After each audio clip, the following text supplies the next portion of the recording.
Ya, tadi kita sudah dengar cerita tentang Alvin ya. Bagaimana perjuangan dia, bagaimana perjuangan ibunya sebagai orang tua tunggal. Dan berikutnya ada cerita menarik juga mengenai alumnus UT. Namanya siapa? Namanya Adi Latif Masudi.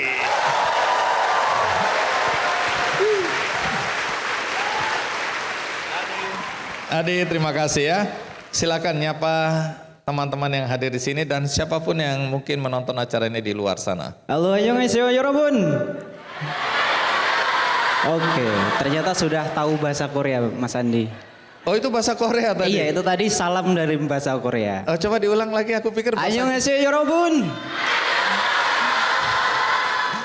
Oke, salam kenal, nama saya Adi Latif Masudi dan saya dari Blora. Saya alumni UT Korea Selatan. Terima kasih. Oke, silakan Dede Adi. Baik, Adi, jadi benar ya, kamu lulusan UT Korea. Iya, betul Mas Andi. Ini Korea Utara atau Korea Selatan? Saya lulusan Korea Selatan. Korea Selatan ya. Tunggu dulu, kok bisa berada di Korea? Ceritanya cukup panjang, jadi dimulai dari kelas 2 SMK waktu itu saya sempat sekolah sedikit bahasa Korea secara gratis selama 3 minggu. Kemudian saya lanjutkan setelah lulus. Sebenarnya pengen kuliah Bang Andi, tapi waktu itu tidak diizinkan oleh orang tua karena ya 1-2 hal. Sehingga saya melanjutkan perjuangan untuk ke Korea Selatan dan berangkat ke sana sebagai PMI dan berakhir sebagai mahasiswa. Seperti itu. PMI itu apa? PMI kepanjangan dari Pekerja Migran Indonesia. Oke, yang biasa dikenal juga dengan TKI. TKI, ya. Oke ya, Pekerja Migran Indonesia. Berapa lama kamu kerja di sana ya? Saya di Korea selama 5 tahun setengah. Dari 18 Desember 2017 sampai 22 Juli 2023 maaf. Oke, jadi waktu berangkat itu sebenarnya cari kerja ya? Iya, Cari kesana hidup ya? Nggak terpikirkan bahwa itu akan bisa membuat kamu belajar dan dapat gelar sarjana di sana ya? Sebenarnya saya sudah menyiapkan dari awal Mas Andi. Jadi jadi sebelum ke Korea itu kan kita ada fase untuk preliminary training. Jadi kita dikenalkan dulu bagaimana kondisi kerja di sana, bagaimana kebudayaan di sana. Dan waktu itu saya ketemu alumni UT juga yang namanya Mas Edi kalau enggak salah ya. Apa dampak dari pertemuan dengan Mas Edi hari itu? Jadi waktu itu beliau menyampaikan bahwa kalau kamu ke sana, kamu misal mau kuliah itu bisa gitu. Loh, bisa kuliah di mana Mas? Waktu itu saya tanya. Terus ternyata beliau cerita beliau alumni dari UT Korea Selatan. Sehingga waktu itu saya menjadi mahasiswa yang paling siap untuk mendaftar di sana sebenarnya. Karena dari sekian teman itu hanya saya membawa berkas. Nah, Ya karena yang lain mungkin tujuannya mencari nafkah gitu ya, nggak terpikirkan. Tapi kamu sudah atur strategi. Jadi ini bukan sesuatu yang tiba-tiba ya. Memang rencanamu, mimpimu untuk bisa kuliah dan kemudian bisa jadi sarjana. Di sana kerja di mana? Perusahaan apa dan jadi apa?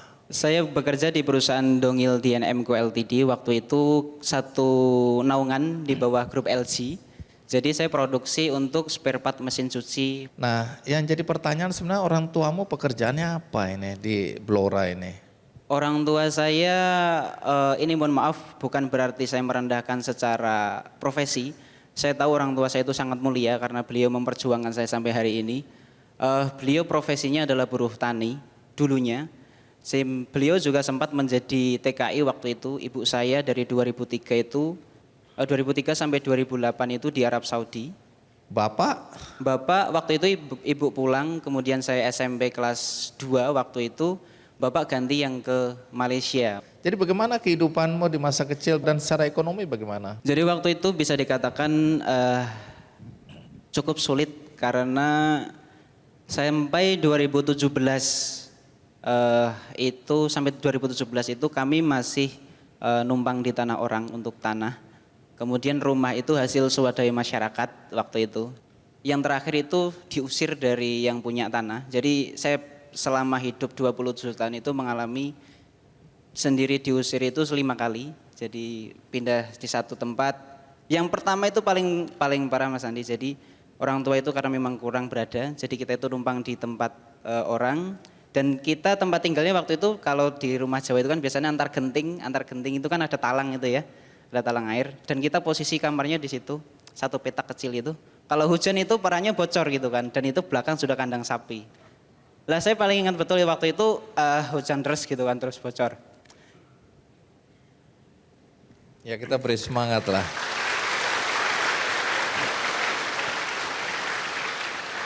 Tapi ya itulah, sudah nanti saya makin terbawa.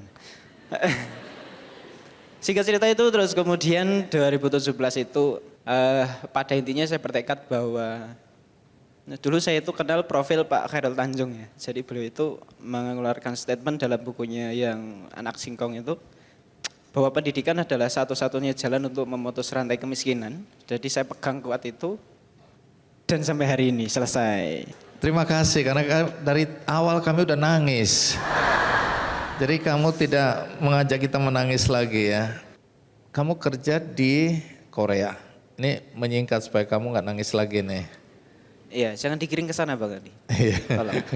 Tapi di Korea ada adegan sedih lagi nggak nih? Kalau enggak kita akhiri terima kasih gitu ya. Enggak, momen di Korea itu momen Kebangkitan. Iya, momen kebangkitan. Kalau gitu langsung ke Korea aja. Waktu berangkat ke Korea umurmu berapa? 19 tahun. Kamu lulus jurusan apa? Saya manajemen bisnis, manajemen. Pekerjaan sekarang apa? Sekarang saya menjadi petani, Bang Andi. Petani apa? Petani melon premium. Tunggu nanti kita usut korelasi manajemen bisnis dengan melon ini ya. Walaupun gak sombong kali kamu ini. Melon premium ya, nanti Iya. kita cek. Tapi saya ingin ke Pak Rektor karena kebetulan Pak Rektor hadir di sini ya. Pak Rektor, Profesor Ojat Darojat M. Bush, PhD ya. UT itu lahir tahun berapa ya? UT lahir pada tanggal 4 September 1984. Jadi 40 tahun yang lalu. Kalau UT ini kampusnya sekarang di Indonesia ada berapa ya? Kita punya kantor UT Pusat yang berlokasi di Pondok Cabe di sini. Tapi juga dilengkapi dengan kantor-kantor cabang di daerah yang kita sebut sebagai unit program belajar jarak jauh UPBJJ. Sekarang disebut sebagai UT daerah 39 tersebar di 37 provinsi di seluruh Nusantara. Tapi dilengkapi dengan satu kantor untuk melayani mahasiswa UT luar negeri. Jadi jumlahnya ada 40 kantor cabang. Saya membayangkan UT itu mahasiswanya itu ASN, ya pejabat, bupati, gubernur atau tokoh-tokoh sosok-sosok yang kita kenal yang sesudah dia bekerja ya kemudian ingin menambah ilmu dan ingin mungkin mendapatkan gelar sehingga masuk, dan bayangan saya itu kan ya orang yang sudah kolonial lah ya. Ternyata saya kaget ini mahasiswa beneran atau bayaran ini Pak? Kok muda-muda sekali. Jadi siapa yang belajar di UT ini? Yang ada di pikiran Bang Adi itu tidak seluruhnya salah. Dulu ketika di awal-awal UT didirikan memang mahasiswa UT banyak didominasi oleh orang-orang tua. Termasuk tadi orang-orang yang sudah bekerja sebagai PNS dan lain-lainnya. Tetapi seiring dengan perkembangan yang dicapai dalam dunia teknologi dan informasi, pada saat ini segmen mahasiswa UT sudah berubah secara signifikan dari yang tadinya didominasi oleh orang tua, sekarang didominasi oleh anak-anak muda, di mana berdasarkan data yang ada pada kami, dari 551.000 mahasiswa yang sedang aktif kuliah pada semester ini, 76% mereka berusia di bawah 24 tahun. Nah, yang juga jadi pertanyaan kualitas. Masih ada orang yang meragukan kualitas pendidikan di UT. Bagaimana Rektor menjawab pertanyaan ini? Salah satu kendala atau tantangan yang kita hadapi dalam penyelenggaraan pendidikan jarak jauh terkait dengan persepsi umum yang berkembang di masyarakat bahwa pendidikan jarak itu sebagai second rate education. Mereka tidak yakin dengan kualitas hasil lulusan yang akan dicapai oleh perguruan tinggi jarak jauh. Dan itu di awal-awal. Tapi kemudian seiring dengan tahapan upaya yang kita lakukan dan kita yakini bahwa kualitas hanya satu-satunya pilihan yang kita tempuh dalam penyelenggaraan UT untuk menawarkan program pendidikan yang dibutuhkan oleh masyarakat. Jadi kita sangat fokus, kita mengadopsi dan kita melakukan yang disebut sebagai sistem penilaian kualitas atau Simintas UT di bawah koordinasi Pusmintas. Kita juga mengadopsi quality framework yang datang di luar, diadopsi di tempat kita. Dan untuk memastikan bahwa kualitas kita memang bagus, maka kita bukan hanya menghadirkan Badan Aksi Nasional Pendidikan Tinggi BANPTK di UT, tetapi juga secara volunteer kita menghadirkan badan-badan atau agensi dari luar internasional datang ke tempat kita. Sebagai contoh misalnya ISO Quality Assurance Agencies datang ke tempat kita. Kita juga menghadirkan International Council for Open and Distance Education ICD datang ke tempat kita untuk memastikan bahwa praktik penyelenggaraan pendidikan jarak jauh yang kita lakukan korespon well dengan standar global. Dan alhamdulillah UT sejak tahun 2005 sampai dengan saat ini kita mengantongi sertifikat for quality dari ICDI. Baik.